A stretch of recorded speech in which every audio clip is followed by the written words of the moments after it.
एखादी मेलेली व्यक्ती एका वर्षात पुन्हा दुसऱ्या शरीरात जन्म घेऊ शकते। 5 मे 1957 इंग्लंडच्या हेक्सम गावात जोआना आणि जॅकलिन नावाच्या 2 बहिणी आपल्या अँथनी नावाच्या मित्रासोबत चर्चमध्ये जात होत्या। इतक्यात एक भरधाव कार आली आणि तिघांना चिरडून निघून गेली। तिघांचा जागीच मृत्यू झाला। पण एका वर्षात त्या दोघी बहिणींचा पुन्हा त्याच कुटुंबात जन्म झाला। हे कसं शक्य आहे? काय ही पूर्ण स्टोरी जाणून घेऊया आपण या व्हिडिओच्या माध्यमातून। पण त्याआधी गाजावाजाला सबस्क्राइब करायला विसरू नका आणि आमच्या नव्या अपडेटसाठी बेल आयकॉनवर क्लिक करायला विसरू नका। नमस्कार, तुम्ही पाहताय गाजावाजा।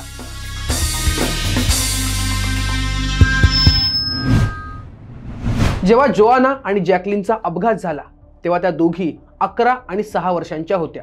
त्यावेळी त्या दोघींचे आई वडील फ्लॉरेन्स आणि जॉन पोलक यांना इतका धक्का बसला की दोघेही आपल्या मुलींच्या मृत्यूला मान्यच करू शकत नव्हते। जॉन तर रोज फक्त एकच गोष्ट म्हणायचा की त्यांच्या दोन्ही मुली पुन्हा येतील। फ्लॉरेन्स मात्र यावर अजिबात विश्वास ठेवत नव्हती। तिच्या मनात खूप दुःख होतं, पण ती असा विचार करू शकत नव्हती। तरीही अपघातानंतर काही महिन्यांनी फ्लॉरेन्स गरोदर राहिली। अपघातानंतर 1 वर्षांनी 4 ऑक्टोबर 1958 साली फ्लॉरेन्सने 2 जुळ्या मुलींना जन्म दिला। त्यांची नावं ठेवली गेली जिलियन आणि जेनिफर। या मुली जन्मल्या तेव्हा जॉन आणि फ्लॉरेन्सच्या लक्षात आलं की त्यांच्या शरीरावर काही विचित्र निशाण आहेत।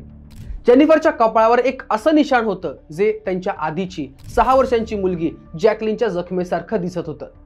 जॅकलिन 3 वर्षांची असताना एका बादलीत पडली होती आणि तिच्या कपाळावर एक कायमची जखम झाली होती। अगदी तसंच निशाण जेनिफरच्या कपाळावर होतं आणि जेनिफरच्या कमरेवर एक गोलाकार निशाण होतं जे जॅकलिनच्या कमरेवर असलेल्या जन्मखुनेसारखं दिसत होतं। जिलियनवर मात्र असं कोणतंच निशाण नव्हतं। पण नंतरच्या गोष्टींनी सगळ्यांना हैराण केलं। जसजशा दोन्ही बहिणी मोठ्या झाल्या तसतसं त्यांच्या जोआना आणि जॅकलिन सारख्याच बऱ्याच समानता दिसू लागल्या। लोकांना हे सगळं ऐकून असं वाटलं की हे सगळं फक्त योगायोग आहे। पण हे प्रकरण अजून जास्त विचित्र होणार होतं। या जुळ्या मुली थोड्या मोठ्या झाल्या तेव्हा कुटुंब विटली बे शहरात शिफ्ट झालं। जेव्हा त्या 4 वर्षांच्या झाल्या तेव्हा कुटुंब परत हेक्सम शहरात आलं आणि इथून सुरू झाल्या आणखी विचित्र घटना। इथे आल्यानंतर काही वेळाने रस्त्यावर कार दिसली की या दोघीही घाबरून जायच्या आणि जोरजोरात ओरडायच्या की ही कार आम्हाला चिरडायला येते। एकदा जॉनने जोआना आणि जॅकलिनच्या जुन्या खेळण्यांचा बॉक्स उघडला आणि जिलियन आणि जेनिफरला दिला। या दोघींना त्यांच्या पूर्वीच्या बहिणींबद्दल काहीही माहिती नव्हतं। पण जिलियनने एक बाहुली उचलली आणि म्हणाली, ही मॅरी आहे। मॅरी हे नाव जोआनाने त्या बाहुलीला दिलं होतं आणि जेनिफरने दुसरी डॉल उचलली आणि म्हणाली, ही सुझॅन आहे, जे जॅकलिनचं आवडतं नाव होतं। हे पाहून जॉन आणि फ्लॉरेन्स अवाक झाले। एवढंच नाही, या मुलींना हेक्सम शहरातील जुने लँडमार्क्स माहिती होते। त्या पार्ककडे जात म्हणायच्या, चला स्विंगकडे जाऊ, आणि रस्ता ओळखत जायच्या। त्या शाळेचं नाव सांगायचा जिथे जोआना आणि जॅकलिन जात होत्या। पण या जुळ्या बहिणींनी कधीच ती शाळा पाहिली नव्हती। खेळताना त्या असा अभिनय करायच्या की जणू रस्त्यावर कारने धडक दिली आहे। हे सगळं अगदी अपघातासारखं होतं ज्यात त्यांच्या बहिणी जोआना आणि जॅकलिनचा जीव गेला होता। या मुलींच्या वागण्यातही समानता होती। जिलियन जोआनासारखी मोठी बहिणीची भूमिका घेत होती। त्या दोघींना केस विंचरायला आवडत होतं, खास करून वडिलांचे।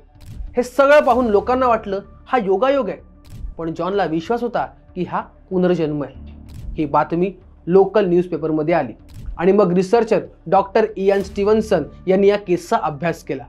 त्यांनी 1964 साली कुटुंबाची भेट घेतली, मुलींच्या निशाणांची तपासणी केली, आई वडिलांशी बोलणं केलं। त्यांनी रक्त चाचण्या केल्या आणि सिद्ध केलं की या जुळ्या एकसमान आहेत। त्यांच्या पुस्तकात रिकार्नेशन अँड बायोलॉजीमध्ये त्यांनी या केसबद्दल लिहिलंय। त्यांचं म्हणणं होतं की हे निशाण आणि आठवणी जेनेटिक्सने स्पष्ट करता येत नाही। हा एक पुनर्जन्माचाच पुरावा आहे। या सगळ्या घटना खूप धक्कादायक आणि अत्यंत रहस्यमयी होत्या, म्हणून काही लोकांना हे पटलं नाही। त्यांचं म्हणणं होतं की जॉनचा पुनर्जन्मावर इतका विश्वास असल्यामुळे तो मुलींना मॅनिप्युलेट करतोय। तरीही डॉक्टर स्टीव्हन्सनने पुनर्जन्माच्या अनेक केसेस अभ्यासल्या आणि याला त्यांनी एक मजबूत केस मानलं। जसजशा जिलियन आणि जेनिफर मोठ्या झाल्या तशा त्यांच्या मागच्या जन्मातील आठवणी कमी होत गेल्या।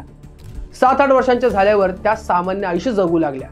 एकदा 1981 साली जिलियनला एक स्वप्न पडलं ज्यात तिने एक जुनं घर पाहिलं जो त्या कुटुंबाचा जुना पत्ता होता जिथे ती कधी गेली नव्हती। हे रहस्य आजही लोकांना विचार करायला भाग पाडतं आणि प्रश्न पाडतं की मृत्यूनंतर आयुष्य संपतं की आणखी काही होतं। तुम्हाला काय वाटतं?